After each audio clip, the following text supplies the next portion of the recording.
Yes, everybody, welcome back to Talking Wolves. Welcome back to a new match review and reaction. Wolves have lost out this evening. Quite a heavy defeat, 4-0 at Anfield against Liverpool.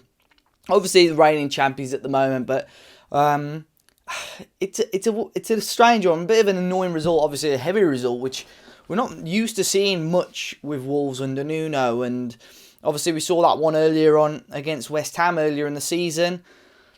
I don't know. I don't know if it's, on par with that result in terms of, disappointment, because there was definitely spells in that first half where I felt, we were definitely still in the game.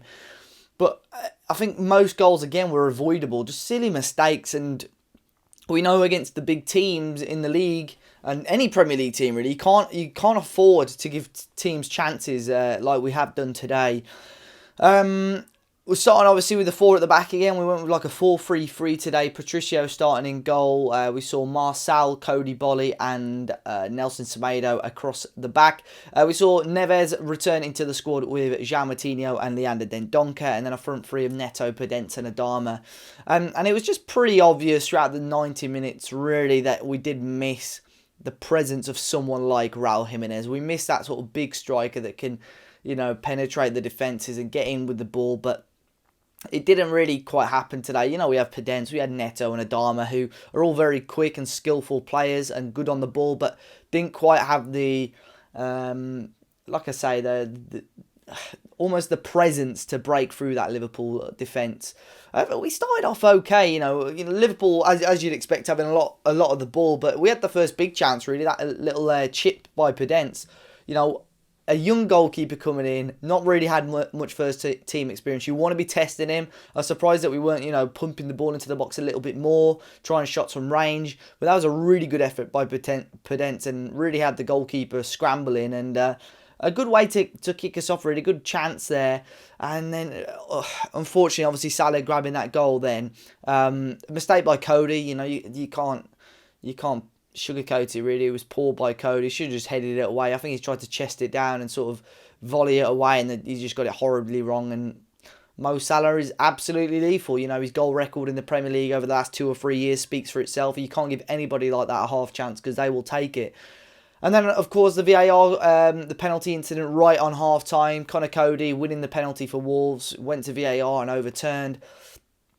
It's a strange one. It's an annoying one, really. To be fair, it looked like handball initially. It looked like handball from the one angle they were showing. And then, obviously, he's sort of... Mane's gone for the ball, almost backed out last minute. So there's no contact there as such. And obviously, Craig Pawson, the referee, has gone to look at it on the monitor and sort of overturned it.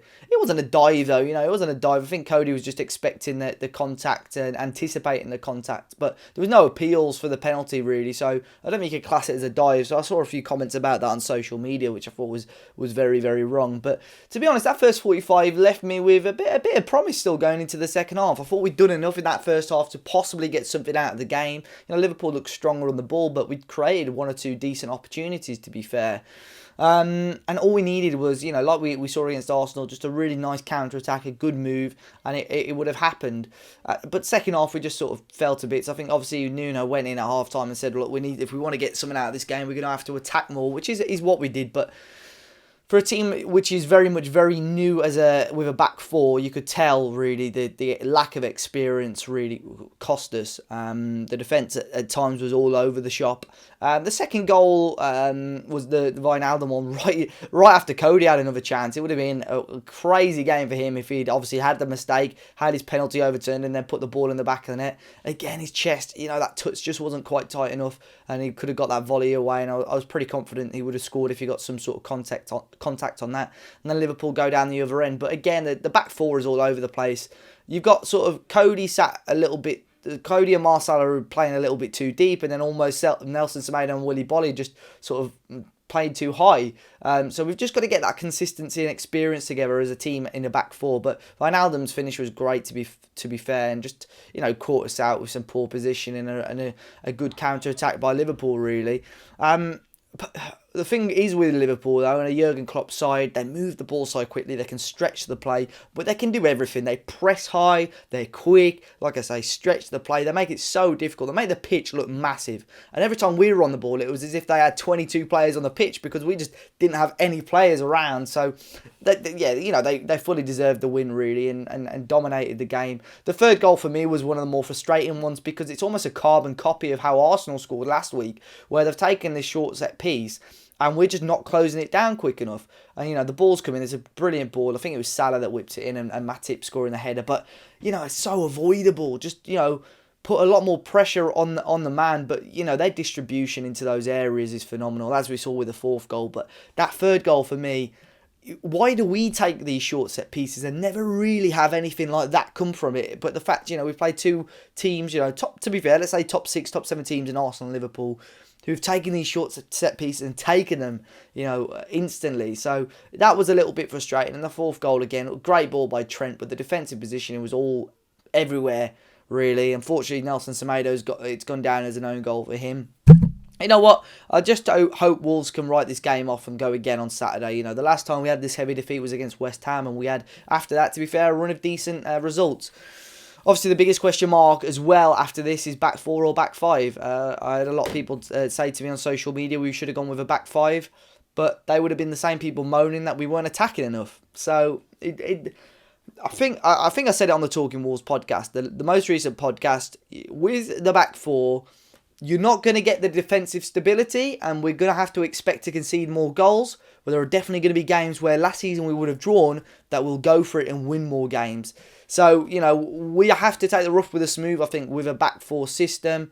I would be very surprised if Nuno sort of binned it straight away and went back with a back 5 against Villa. I felt, there was still, albeit there was more negatives, there was still a couple of positives to take from the game. Obviously, we saw a little Vitinha cameo finally as well. We saw a little bit of him on the ball. I thought Fabio Silva again on the ball did okay, but still, the game was done then. The game was lost, unfortunately. But, yeah, I think it's clear to see if Raul is out for as long as people are expecting him to be out. I think January, I think now really, the board and Nuno have got to be putting their heads together and try and think of a solution. Maybe someone to come in, someone like Olivier Giroud, but, with the way he's banging in goals at the moment at Chelsea, I don't think that's going to happen. But, yeah, maybe I'll do a video on that. Maybe I'll look at a few strikers that Wolves should bring in and, keep your eyes out on that one.